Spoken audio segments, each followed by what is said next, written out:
Dr. Harry Kissinger, Ambassador Color Hills, Mr. Craig Brown, Madam Elaine Chow, ladies and gentlemen, I would like to begin by thanking all the American friendly organizations for giving me this opportunity to meet with friends both new and old during this delightful gathering. I cherish the fond memory of the gracious dinner you held for me in Washington during my official visit to the United States back in 2003. On that occasion, I made a speech entitled "Working Together to Write a New Chapter in China-U.S. Relations," in which I drew three conclusions. First, China and the United States both gain from peaceful coexistence and lose from conflicts. Second, mutual interests serve as the bedrock of our cooperation. Third, China-U.S. cooperation is conducive to stability in the Asia-Pacific region as well as peace and development in the world. 5 years have passed since then, and I am happy to see that these three conclusions have stood the test of time. China-U.S. relations have made significant progress. First, our high-level contacts are more frequent than ever before. There are now over 60 dialogue and consultation mechanisms between our two countries. The strategic economic dialogue and the strategic dialogue have, in particular, played an important part in increasing strategic mutual trust between the two sides. Second, our two-way trade grew from 126 billion in 2003 to $302 billion last year, an increase of nearly 1.5 times within 5 years. China and the United States are now each other's second-largest trading partners.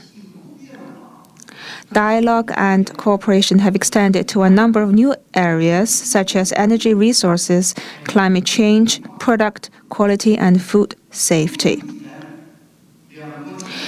The China-U.S. 10-year energy and environment cooperation framework, signed not long ago, stands out as a good example of such cooperation. Third, China and the United States have maintained communication and coordination on global security issues such as counterterrorism and non-proliferation, and on regional and international hotspot issues such as the Korean nuclear issue. Our joint efforts have contributed to world peace and stability. Ladies and gentlemen, as the Chinese saying goes, amity between peoples holds the key to sound relations between states. The ever-deepening friendship between our two peoples is an integral part of our growing relations. In the wake of the devastating earthquake that hit Wenchuan of Sichuan province, generous assistance in cash and in kind flew in from the United States. The total amount exceeded $100 million, and most of the assistance came from non-governmental sources. I remember on the second day of the earthquake, I ran into 3 young Americans in Beichuan, one of the hardest hit areas, when I was overseeing rescue and relief work there. At that time, the car that I was in came across the 3 young Americans, and I stopped the car and had a conversation with them.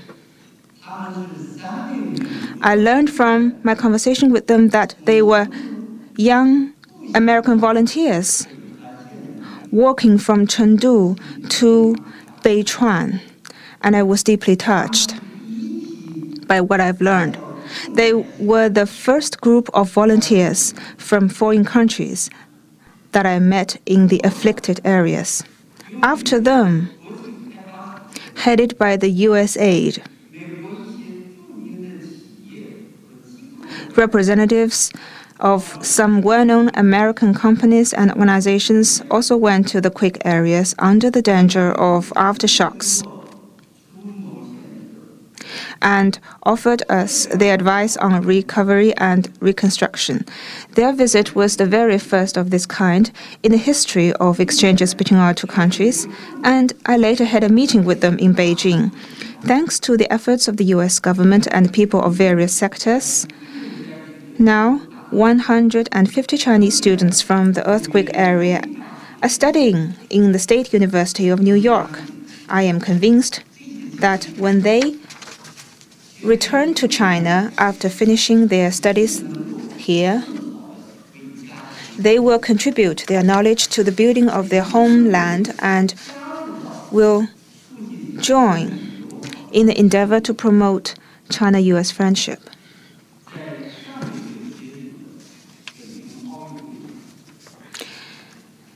During the Beijing Olympic Games last month, scenes of China-U.S. friendship also touched us deeply. President Bush and 3 generations of the Bush family traveled to Beijing and joined Chinese spectators in cheering for Chinese and U.S. teams. The U.S. women's volleyball team and gymnastic team that competed with the Chinese teams both had Chinese coaches, Lang Ping and Liang Chou. Chinese NBA players are very popular with basketball fans. The U.S. synchronized swimming teams unfold a banner with the words "Thank you, China" on it by the poolside, and they received thunderous applause from the Chinese spectators. These examples show once again that there exists a deep affinity and strong bond of friendship between our two peoples.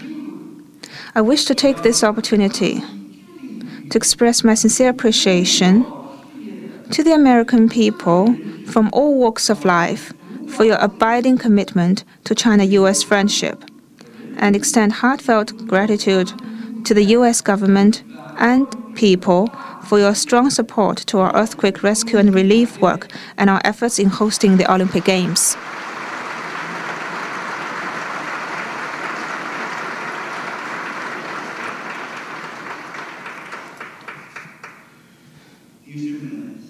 Ladies and gentlemen,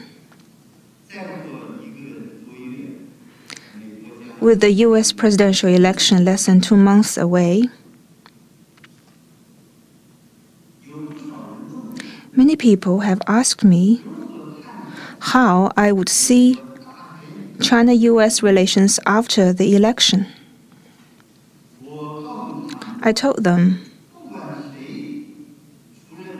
that China hopes to maintain and develop the constructive and cooperative relations with the United States, whoever becomes its next president. And we are confident that China-U.S. relations will continue to move forward,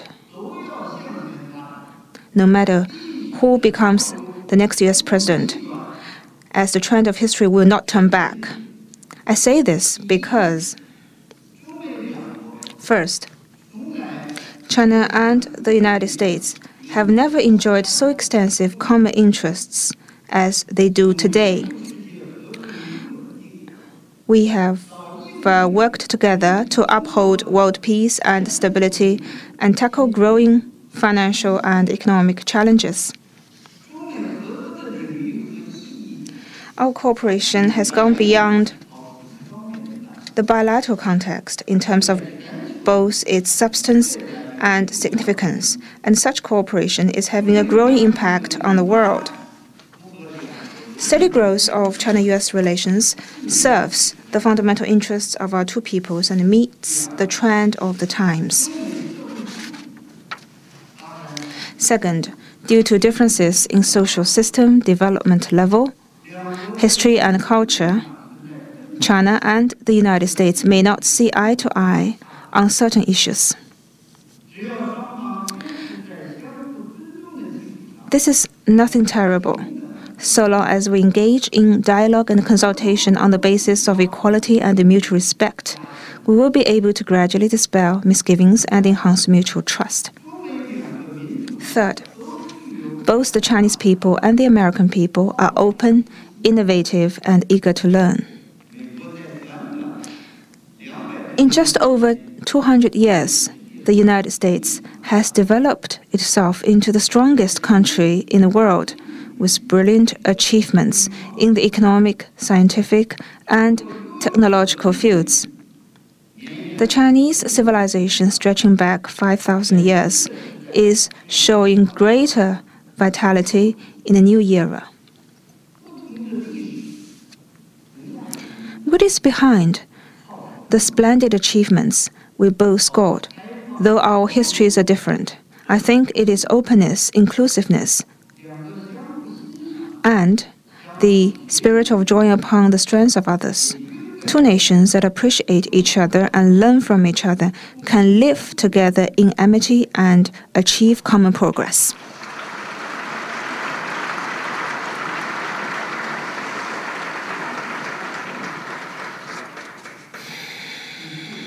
Fourth, China's development will not harm anyone, nor will it be a threat to anyone.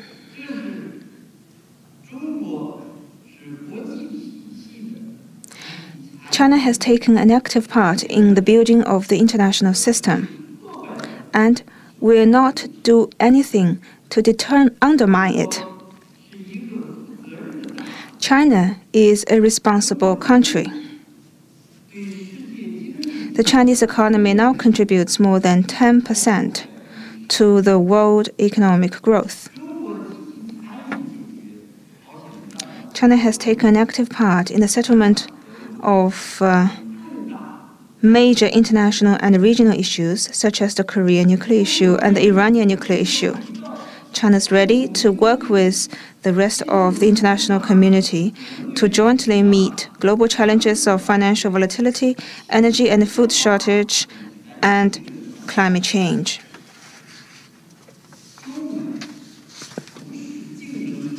China and the United States are not rivals. We are partners in cooperation, and we can well be friends. During his stay in Beijing for the Olympic Games, President Bush said to me that U.S.-China relationship was not one in which I win, you lose, or you win, I lose. Gains for China do not mean losses for the United States, and gains for the United States do not mean losses for China.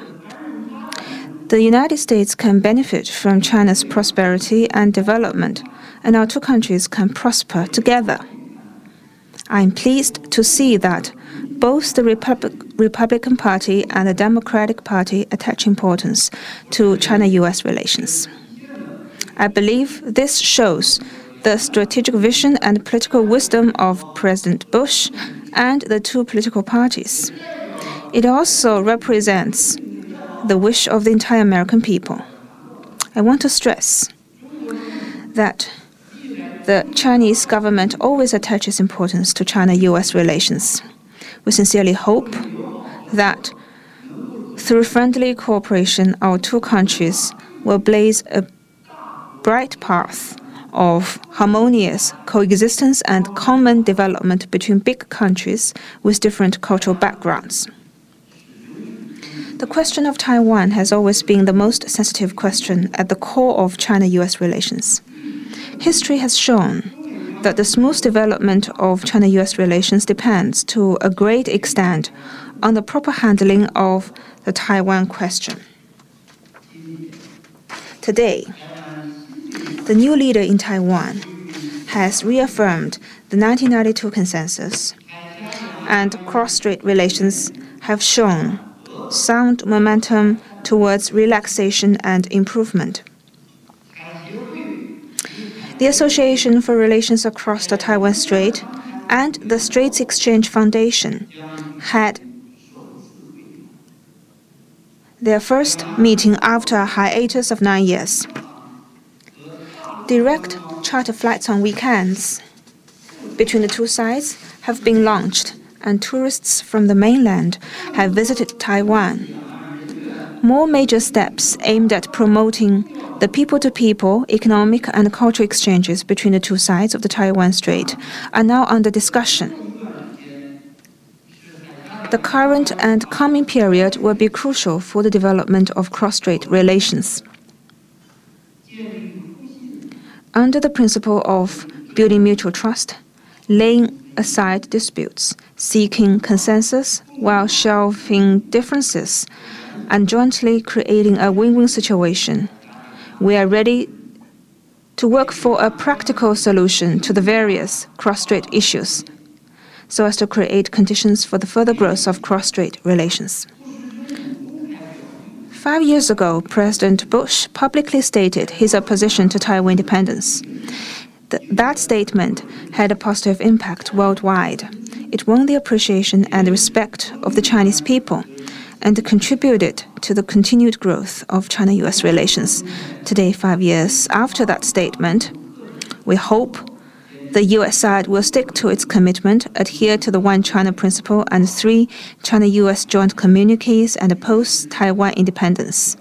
And we hope the United States will support improvement of relations and the realization of common development between the two sides of the Taiwan Strait. This serves the interest of the people of both sides of the Taiwan Straits and is conducive to China-U.S. relations and peace in the world. Ladies and gentlemen, people are following closely the direction of China's development after the Beijing Olympic Games. I will answer this question when I address the UN tomorrow. To put it simply, China remains committed to the path of peaceful development, to reform and opening up, and to an independent foreign policy of peace. The Beijing Olympic Games is a success, but China still has a long way to go before achieving modernization. For a country like China to run our own affairs well and maintain stability and development is the biggest contribution that we make to the world and the biggest international responsibility that we undertake. We will continue to work with other countries to firmly uphold world peace and stability, actively participate in international economic cooperation, facilitate dialogue and exchange among different civilizations, and work for the harmonious, sustainable development of the world. Ladies and gentlemen, we will soon celebrate the 30th anniversary of China's reform and opening up policy and the 30th anniversary of the establishment of diplomatic ties between China and the United States.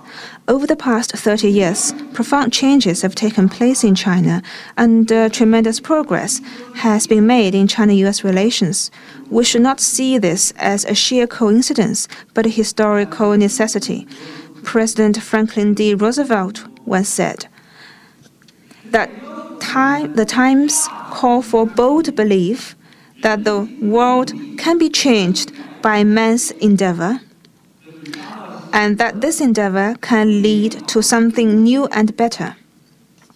Today, we have every reason to expect and believe that the largest developing country and the largest developed country on earth will show enough courage and wisdom to overcome any difficulty and obstacle, and building on past achievements, working together for an even more splendid future. Thank you.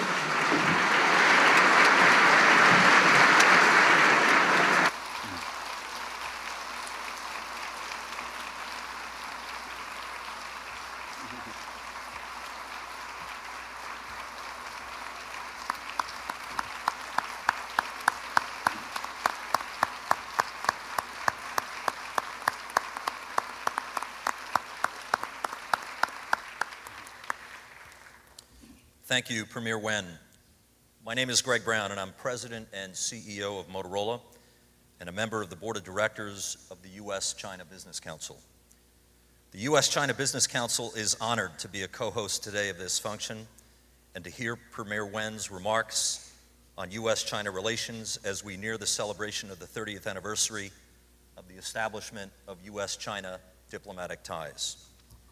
The U.S.-China Business Council is celebrating its own 35th anniversary this year and is proud of the role it has played in developing the U.S.-China commercial relationship during the past 3.5 decades. As we celebrate these anniversaries and all that has been achieved, the U.S.-China Business Council is already looking ahead to the next phase of this relationship. We think there is a need and an opportunity to pursue bolder ideas for cooperation in areas such as energy, the environment, consumer safety, and more open investment policies. Each of these could become areas of contention if we let them. However, they need to be areas of cooperation if we are to jointly succeed in meeting these respective challenges. Premier Wen, the U.S.-China Business Council, Motorola, and all of the companies here today in this room are more than ready to work with you and your government to tackle these challenges and continue the positive and mutually beneficial growth of U.S.-China commercial relations in the years and decades ahead. The Premier has graciously agreed to answer a question or two before we break for lunch. We've been soliciting these questions this morning from the audience, and I will now read them to the Premier. The first one is regarding food and product safety. Clearly, these topics have captured the headlines in the United States over the past year, just as they have in China during the past week. It is an issue in which we have common interests, the protection of consumers, including children. What message would you like to convey to U.S. consumers about this important topic? 那么下面我就把有关的问题先念一下。第一个问题是有关食品和产品的质量安全。很明显，这样一个话题在去年一直是美国的头版新闻，而这个话题在过去的一周又成为中国的头版新闻。在这个问题上，我们两国有着共同的利益，也就是要保护消费者，包括保护儿童的权益。在这个问题上，我想请问总理阁下，您要向美国的消费者传达什么样的信息？女士们、先生们，中国政府十分重视产品质量，特别是食品安全问题。毋庸讳言，最近我们发生了一起婴幼儿奶粉的公共卫生事件，给消费者，特别是婴幼儿的身体健康带来了极大的危害，也造成了严重的社会影响。我作为政府负责人，感到十分痛心。Ladies and gentlemen, the Chinese government places high importance on the quality of the Chinese products and also particularly on the safety of food. There is no denial that recently there has been a baby formula public health incident in China. And this incident has caused great harm to the health of consumers and particularly the infants. And this incident also has had very bad social consequences. As the leading official in charge of the government, I feel greatly distressed. 作为一个负责任的政府，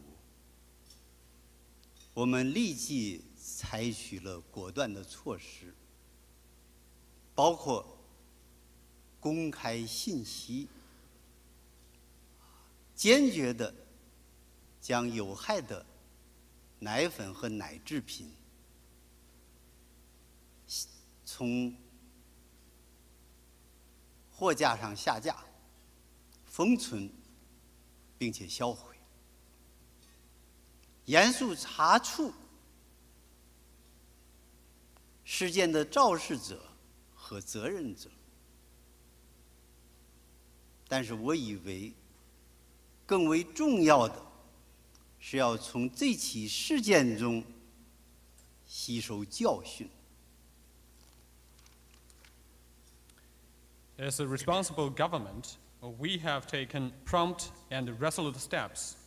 We have ordered all the hazardous milk powder and dairy products off the shelf, and we have also given the order to seal up and destroy the tainted milk powder and dairy products.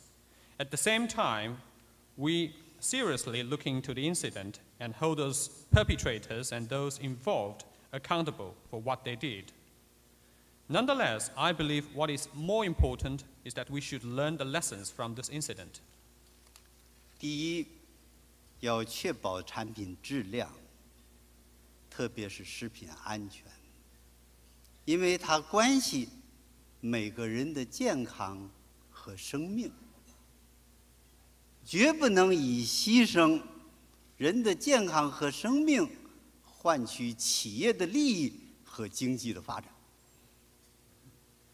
Number one, we need to do everything possible to ensure the quality of the product and particularly safety of food.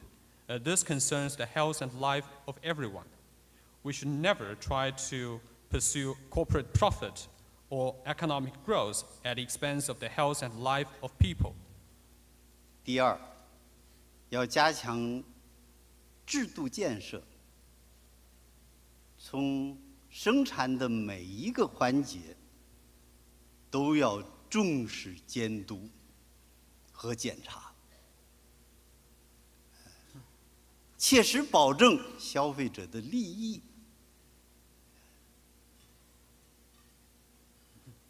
And secondly, we need to pay more attention to institutional building, and we need to strengthen oversight and inspection for every link and process in the production period. And at the same time, we need to make every effort to protect the interests of consumers in real earnest.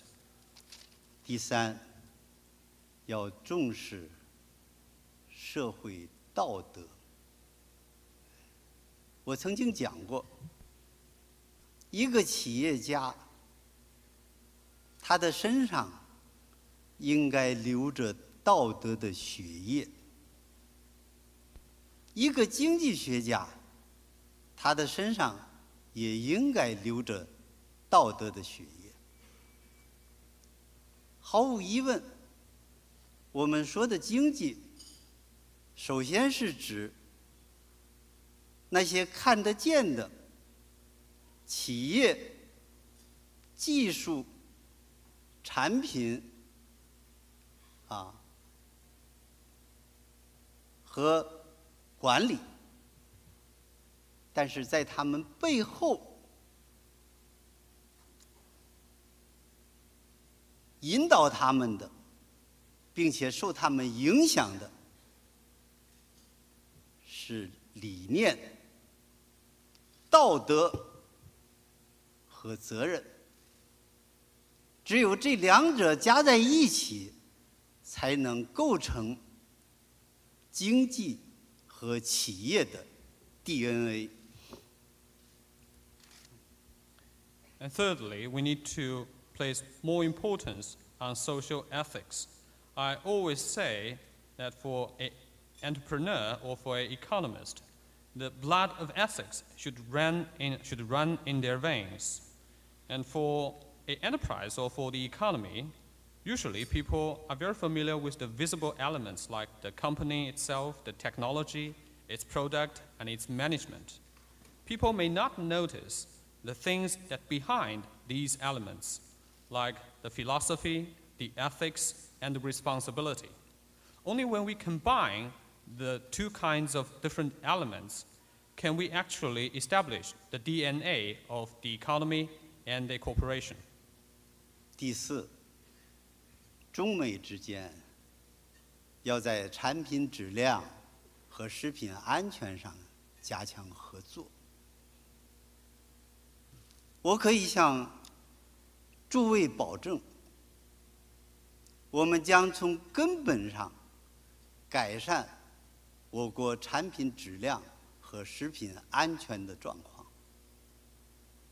我们出产的产品，特别是食品，不仅要符合国际的标准，而且要符合进口国的要求。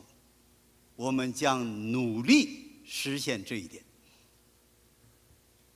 Number 4, China and the United States should step up their cooperation in ensuring product quality and food safety. I want to assure you here that we will take measures to improve the product quality and food safety in China in a fundamental way.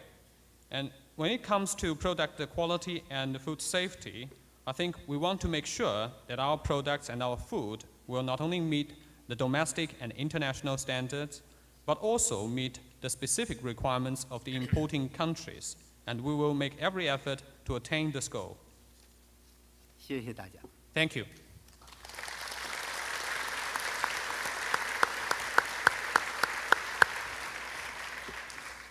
Lastly, Premier Wen, you studied geology as a graduate student and therefore are very accustomed to looking back over time. When people look back at your time as Premier, what do you want them to say was your single greatest accomplishment? 最后一个问题，总理阁下，您曾经作为研究生学习过地质学，因此您总是习惯于回顾过去的时光。那么，当以后的人们在回顾您担任中国总理的这段时光的时候，您希望人们认为什么是您最大的成就？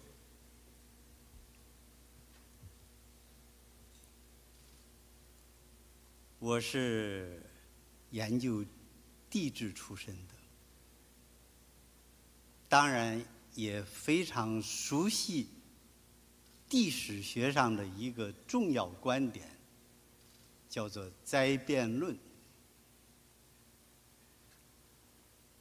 在我担任6年总理的生涯中，可以说是多灾多难。 I had a background of geological studies, and I'm familiar with an important theory in the study of the history of geological periods, that is the catastrophic theory. In the past 6 years since I took office as the Chinese Premier, it is fair to say that we have encountered numerous disasters and difficulties.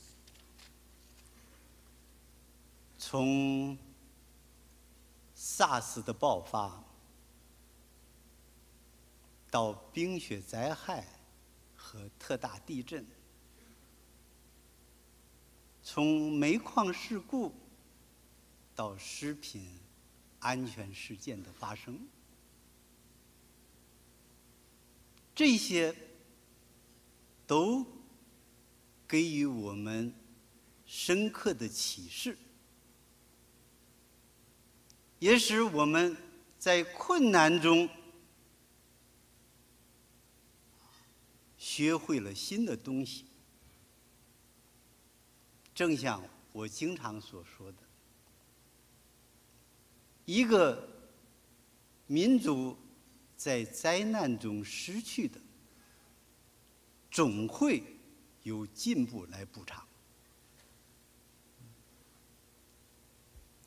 From the outbreak of the SARS epidemic to the sleet and snow storm that hit southern China, and then to the massive earthquake that devastated Wenchuan Sichuan province, and from the accidents in the coal mines to the food safety incident that occurred recently, all this has given us a very informative experience, and we have learned new things from overcoming these difficulties.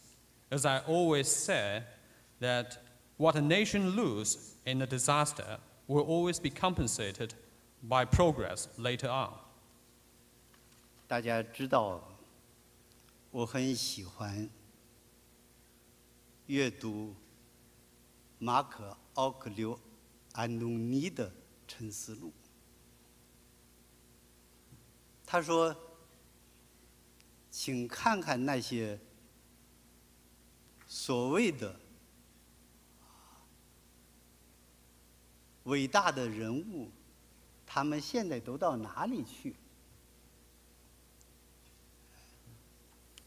都烟消云散了。有的成为故事，有的甚至连半个故事都算不上。我觉得，我应该留给世上的是一些精神的遗产，主要是2点。第一，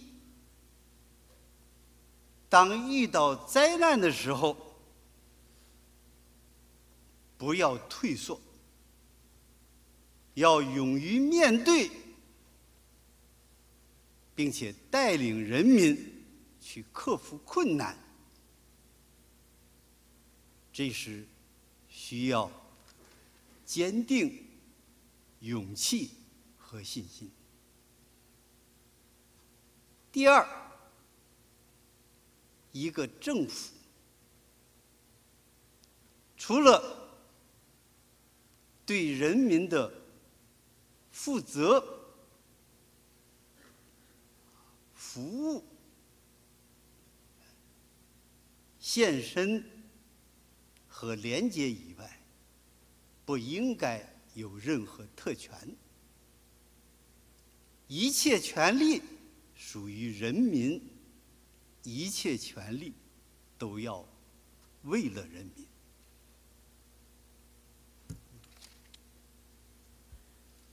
As you may know, that I very much enjoy reading Meditations, a classical work written by Marcus Aurelius. And in this classical work, I once read to the effect that as for so-called great men, where are they now? They are all gone. Some of them may be enough to form a story, and some others may not even be enough to form half a story. So I would rather prefer leaving some spiritual legacy behind. Mainly is the following 2 points. Number one, in the wake of a disaster, we should not yield to the difficulties. Rather, we should have the courage to face up to the difficulties head on. And we should have the courage to lead our people to surmount the difficulties. To do that, we need to have a firm stand, we need to have courage and confidence. Number two, as far as a government is concerned, a government should be responsible for its people, should be dedicated to serving the people, and should be marked by dedication and its clean and honest behavior. Except for these, a government should not have any privilege whatsoever.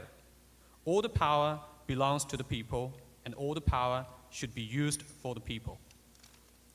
春蚕到死丝方尽，蜡烛成灰泪始干。我今年已经67岁了，我将把我最后的精力全部献给我的国家和人民。我希望在我离开人世之后，人们能记住这位总理确实是按照这2点来做的，那我在9泉之下也是最大的欣慰。As an old Chinese saying goes, that a spring silkworm keeps producing silk until it dies, and a candle keeps giving light until it burns into ashes. I'm already 67 years old. And I will dedicate the rest of my power and energy entirely to the Chinese nation and to the Chinese people. And I hope that when I leave this world, people will remember that I, as the Premier, has actually followed the principles, the two principles that I said before. In that way, I will also rest in peace. 谢谢大家。 Thank you.